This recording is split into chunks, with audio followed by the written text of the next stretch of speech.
Hey there guys, I am SonicGhost, and welcome back to some more Let's Play Mega Man X.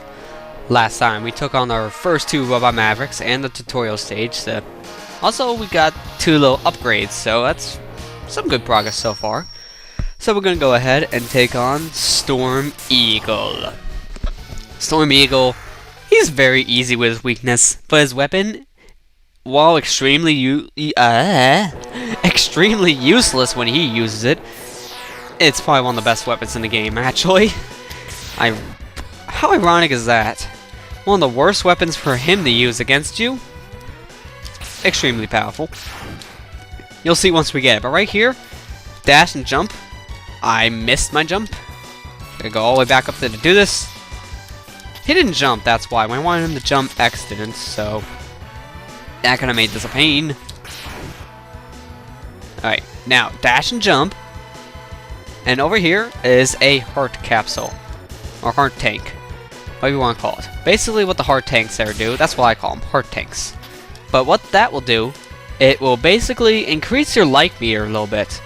And that is one of the things we're going to be collecting throughout this game to get 100%. Because once you get 100%, you get a nice little bonus actually. Get off of me, stupid robot. Seriously, no one likes you. Okay, come on, go up, go up. Good little pedestal. Alright, nope, you're not gonna kill me, I kill you. And that gives us an energy tank. What an energy tank will do, and by the way, I'm gonna use this weapon to get through here faster. Energy tanks, they work differently than they do in the classic Mega Man games. Not game. What an energy tank will do, there's 4 of them in the game, and the energy tanks there, you have to fill them up yourself, and they'll only fill up a certain portion of your health. They won't fill you up completely. So, they're not as useful as energy tanks used to be. Oh my goodness, that was extremely close. Almost died.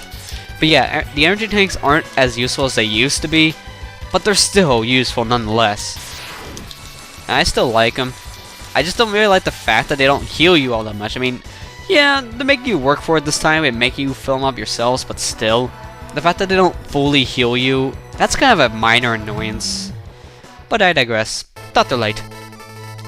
This capsule contains an enhancement for your helmet, which will allow you to break some ceilings with a headbutt. In my opinion, it's the most useless upgrade in this game.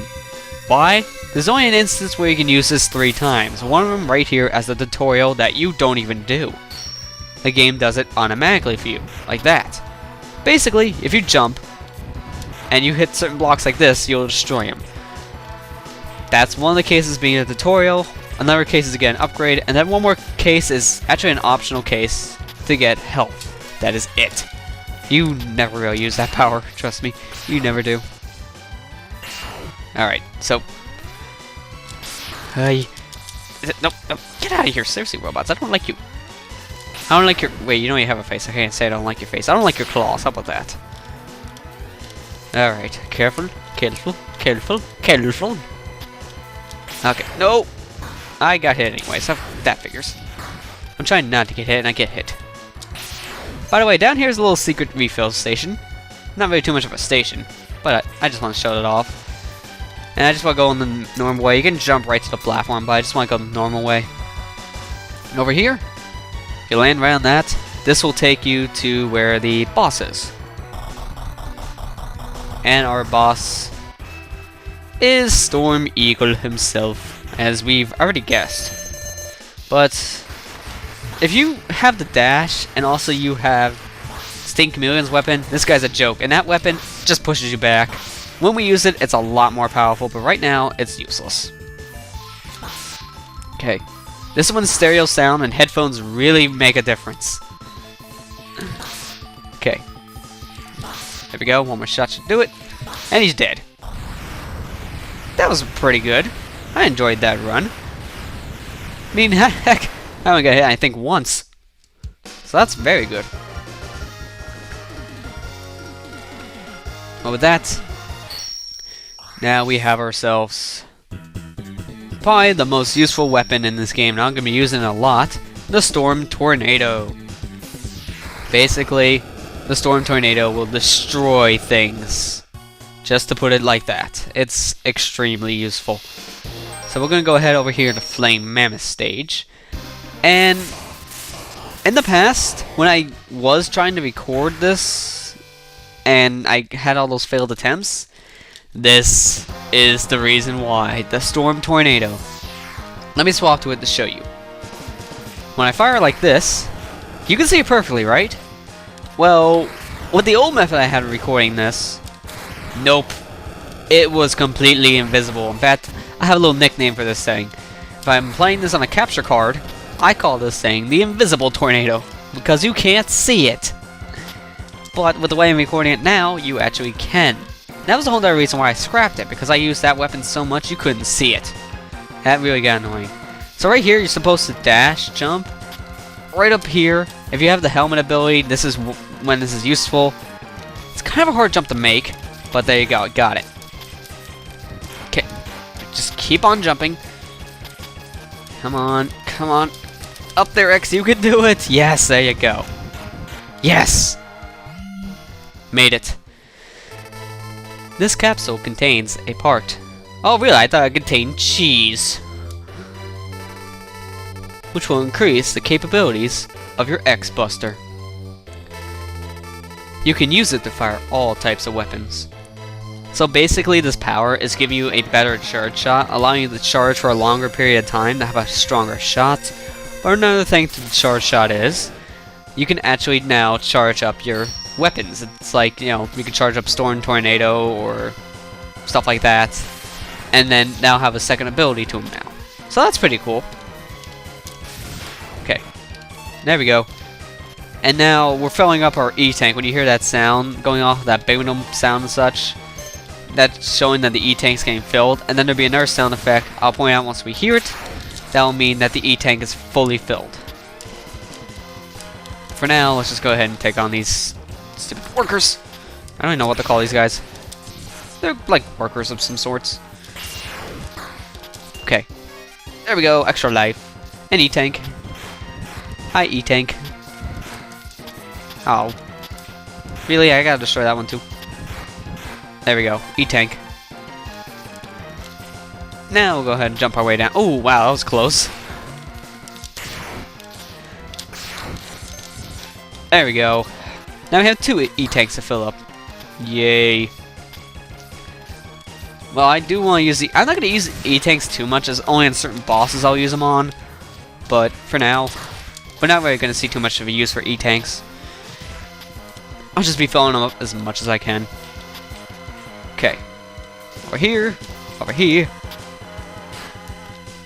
Take that! I just love to have this extremely powered up charge shot like this. It's so nice to have. I usually spam the crap out of Storm Tornado weapon, but I'm trying to break out of that habit because it might be an overpowered weapon, but it's going to be a cheap thing to do if I just spam it like crazy, so I'm stopping that. But now we're already here at the Flame Mammoth. And he's going to be pretty easy. And he's one of the only 2 bosses actually that had this little neat thing about him.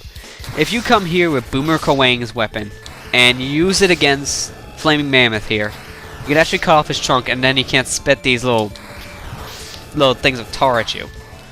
So that's pretty useful, but at the same time it's not, because it takes a lot of hits and a lot of ammo to do that. And in all reality, by the time you do it, it's kind of worthless. It's just a nice little trick you can do. I just don't find myself doing it. But with that, there you go. He's dead. And we have enough time to take on 2 more Robot Mavericks in this video. And then we can call it quits. Because, in all honesty, the next guy we fight is going to just take us a few seconds to beat. But we have the Fire Wave. Fire Wave is basically the flamethrower of this game. But it has a really bad point about it. It only goes out like about 2 feet or so in front of you. So it's kind of useless because of that. I only use it against like 2 enemies in the whole entire game. One of them is one of the Robot Mavericks. The other one is an enemy we'll see later on in this video in another stage. But I digress. Spark Mandrill. And here is where I'm going to use Storm Tornado a lot. It's going to be so useful. And if you beat... I forgot to mention, in Flame Mammoth stage, if you beat Chill Penguin, the lava there will be turned into ice. That's why I was able to get that Heart Tank. And if you beat Storm Eagle, then Spark Mandrill stage would be a little destroyed here in the beginning like this, and power would be shut off to certain parts of it. Like right here, there's supposed to be electricity going throughout the floor. It's supposed to be hurting you. But because we beat Storm Eagle, not here at all, so it makes this easier. Which is good, because I don't want to deal with that. No! Well, that's a pit. And I still killed the ostrich. Bravo me, bravo. Let's try this again. This time I'll have to fail, shall we? Alright, here we go. Here we go. Take that. Just trying to get back to where I died. Excuse me. Thank you. Storm Tornado coming through. Now this is why I like using Storm Tornado. I call this technique riding the tornado, because I'll fire it and then fall right behind it with dash jumping. And this is why I call it ride the tornado, because I'm basically trailing it the whole entire time. It's very cool. No pun intended why I swapped over to the ice spreader here.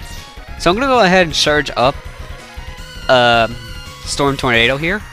And I'm going to get right underneath this guy and do this. This is his weakness, by the way. And yeah, that did a bunch. And I mean a bunch of damage. So it is good to start off the fight like that. I always do. And he's already dead. And what's he going to drop? Drops a life. Well, that makes up for the cheap death I had there. Okay. Die, you. And you. I said you. No, don't you dare land on that turret. I will not like you X that much if you do that. Okay, I don't know why that guy was just moving in place there, but that got him killed. There, dead. Now I'm gonna get this heart tank pretty easily. Luckily, usually that'd take me a few more tries to get, but not this time. Why? Because I don't know, OP charm or something. I never get that, but I guess I did this time. Okay, die turtle. But I like turtles. There, got him. Oh boy, I just want to get to the end of the stage so I can show you how easy this Robot Maverick is. I mean, honestly, this guy is extremely easy with his weakness. He's kind of a challenge if you're doing a Buster run on him, but with his weakness, he dies really, really fast. His weakness here is the Ice Shot, and with this, just watch how easy he goes down. He goes down just like that. You'll see. You'll see what I mean. I don't know why I swapped off of it. Now you see why it goes down so easily. Just keep on firing and he'll freeze in place. Oh no, he hit me. That's a first. Sometimes if you fire too fast like that, he won't get frozen. So you just want to have a good pattern going like this. There we go. We're doing good. And he's dead. See how easy he was? He was really easy. And with that, well, that's another Robot Maverick down for you. Pretty fast, too, if I say so myself. And now we go ahead and we get his power, the Electric Spark. Electric Spark I don't really use all that much besides on the one Robot Maverick we're taking on next. But if you fire this thing, if it hits a wall, it'll spread in 2 shots. So, kind of a nice little power if I do say so myself, but not really something I come and use all that much. But with that, let's go ahead and take on Armored Armadillo. Now if you're playing this game for your first time, this guy's probably one of the worst choices you can ever make for your first Robot Maverick to take on. Because trust me, I know of a certain someone who already picked this guy first, and yes, we all just facepalmed. We all facepalmed. Because, yeah, worst choice to pick because of how difficult he is. How difficult the stage can be without certain powers like the dash. And, in all honesty, not a good choice. Just want to say that now. Not trying to poke fun at you or anything, dude, but yeah, that was a really bad choice for you to make. But that's an E-Tank right there. This is one of the only 2 enemies I use the flamethrower on because limited range. but it's his weakness, so that'll take down that mini-boss right away. And right here is one of the only other chances we use the helmet here to actually get stuff. And it's just for health. So if you hear that sound, the little ding we just heard, well, I didn't think I was going to kill that hard hat, but if you hear that sound there, that'll mean that one of your E-tanks is filled. So that's the sound you gotta look out for. Okay, carefully. Nope, I'm taking a lot of hits here, but I don't care. Getting through here pretty fast. Okay, there we go. Bounce, bounce, bounce, bounce, bounce, bounce, fire. Now if I can time it just right, I can probably like move. Oh, that was really bad timing actually. I was supposed to jump off there at the right time to fly here to make things faster, but I didn't. Oh well, but we have to kill this guy. We have to kill this little mini-boss. I think it's a mini-boss. But you have to kill that enemy in order to get this heart tank. If you don't, you can't get it. Simple as that. Alright. There we go. Now we actually do have to come back to this stage again once we have 100% in the game to actually get a upgrade. But we won't be doing that until a little bit later. So it'll be actually right up here. We'll get the upgrade here later. But since we don't have 100%, we have to skip out on it for right now. So yeah, that's gonna be a fun time right there. So let me swap over to the spark shot here. I'm probably not calling these things by their official names anymore. I don't care. Use it against this guy. Armored Armadillo's weakness. Kind of the reverse logic of Pokemon because electricity is super effective against a ground type. In Pokemon, electricity is not at all effective against ground types. So reverse Pokemon logic for the win. Okay, there you go. Fire again, and he's dead. You can either sit there and take the damage, or you can go ahead and just jump, shoot, jump, shoot. He's pretty easy with his weakness. And he, once in a while, will go ahead and try to dodge your attacks like that by rolling up into a ball and jumping around on the screen, but he usually doesn't do that. So you don't have to worry about it all too much. But with that, we got ourselves the Rolling Shield. One of those other powers I don't see myself using besides on the one robot Maverick. But you'll basically fire a shield from your gun there. And if you actually do a charge shot with the Rolling Shield, you will get a little barrier around you for a short amount of time. So it's kind of useful your first time playing. But with that, I'm going to end it off here, guys. So, next time on Let's Play Mega Man X, we'll take on Launch Octopus. I'll see you guys next time.